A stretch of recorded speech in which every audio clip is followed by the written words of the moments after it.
Starting from scratch requires both ingenuity and patience to succeed.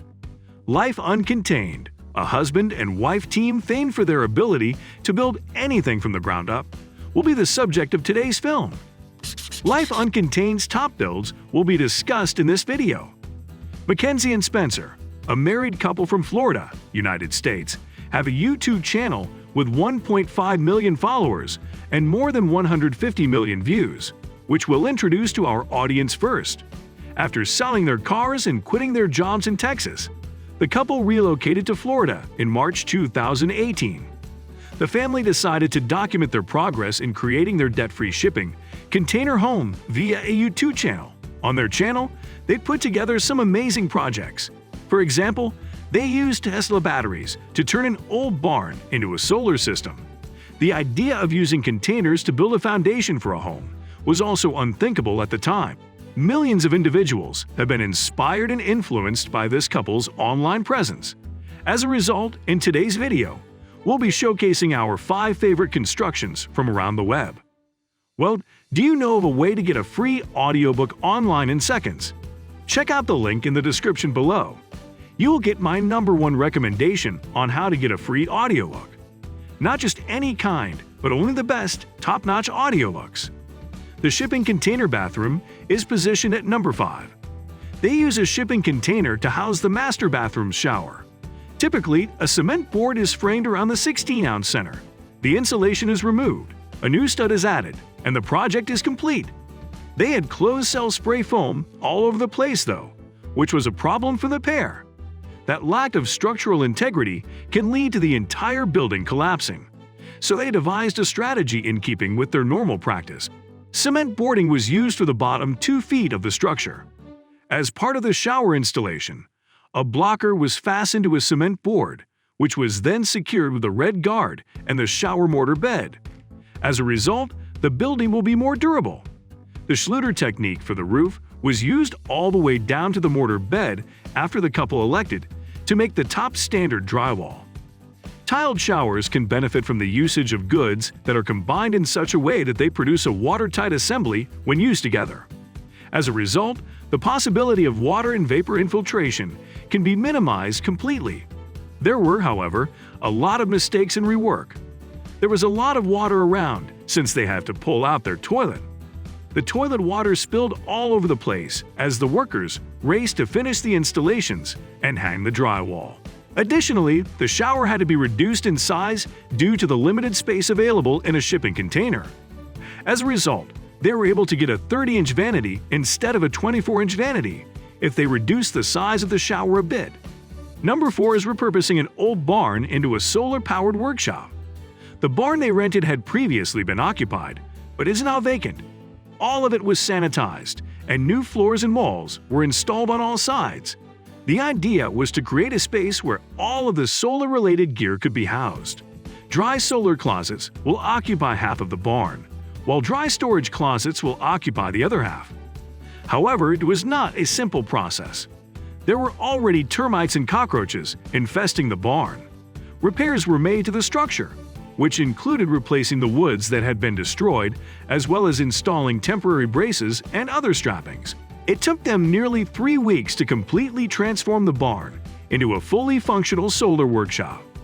A more natural and unusual separation from society is the goal of the couple's plan to live apart in the woods. Third, do-it-yourself Rainwater Collection. The pair built their own Rainwater Collection system from scratch. This is the method by which they will be able to obtain water for their home. Each of the 3 water tanks had a storage capacity of 2,500 gallons, for a total of 7,500 gallons, and were placed in an area that received shade from trees. The water tank's shelf life is extended as a result of this method.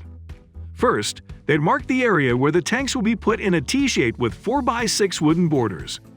To begin, they erected the wooden tanks and then leveled the sand throughout the designated zone.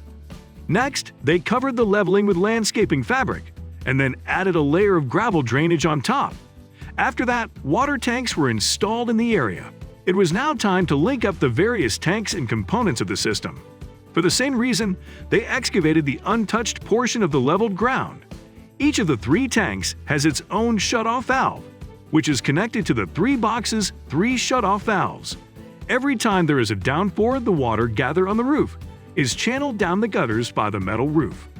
One of the tanks will be able to receive it through the pipes. Due to the force of gravity, the water will rise into the first tanks. When the water level in the first tank reaches the shutoff valve's pipe, it will then fill the remaining tanks in an equal proportion. As a result, all tanks will drain water at the same rate. To pump the water out of the pump house and into the house, a second pipe must first be inserted, second only to the number 1 spot. For the rainwater harvesting system, a pumping house was needed to bring water into the house. To do this, the couple constructed a concrete slab on which to build the pumping house, and then built the house's 4 walls, attaching each stud in turn to the concrete base with double blocking. In order to protect the pump house from water damage, the couple decided to dismantle the pump house. Having a living roof, the living room is joined to the rafters at a distance of 12 inches from one another and to the subfascia, which provides additional support for the eaves and supports the gutter system. It was then time for them to finish the roof deck, which was made of 3 4-inch tongues and grooved plywood. For the living roof, they added metal sheets formed like an L on the edge of the roof to provide additional structural shading. When it comes to layering, they keep water away from the fascia and send it to the gutter. There were 2 layers of thick plastic on top of an ice and water barrier, followed by a layer of gravel for drainage, then a landscaping fabric for the soil amendment on top of that. Off-grid solar power for the solar panels mounting is in the first place. Framings and concrete footings have been laid out in the front of the building for the solar panels to rest on. The solar panels were mounted prominently in a user-friendly, budget-friendly manner after they dug a 2-foot-deep trench to link the conduit to the barn. The committer box and all of the photovoltaic cables had to be run via this trench. From a hardware store, they obtained the supplies they needed. Metal framing channels were used to mount load centers and vertical pipe supports on 4x4 super struts. To protect aluminum and steel from galvanic corrosion, to break the corrosive bond between the highly conductive metal and the less conductive metal, they placed 4 bolts into the frame and a rubber component. With a 1/4-inch space between the 2 solar panels, the goal is to break the connection between 2 different conducting metals. All of this was a prank that I carried out. Even though they worked out a flawless solution for the sake of science and their goals, none of them had any hands-on experience. However, it worked perfectly.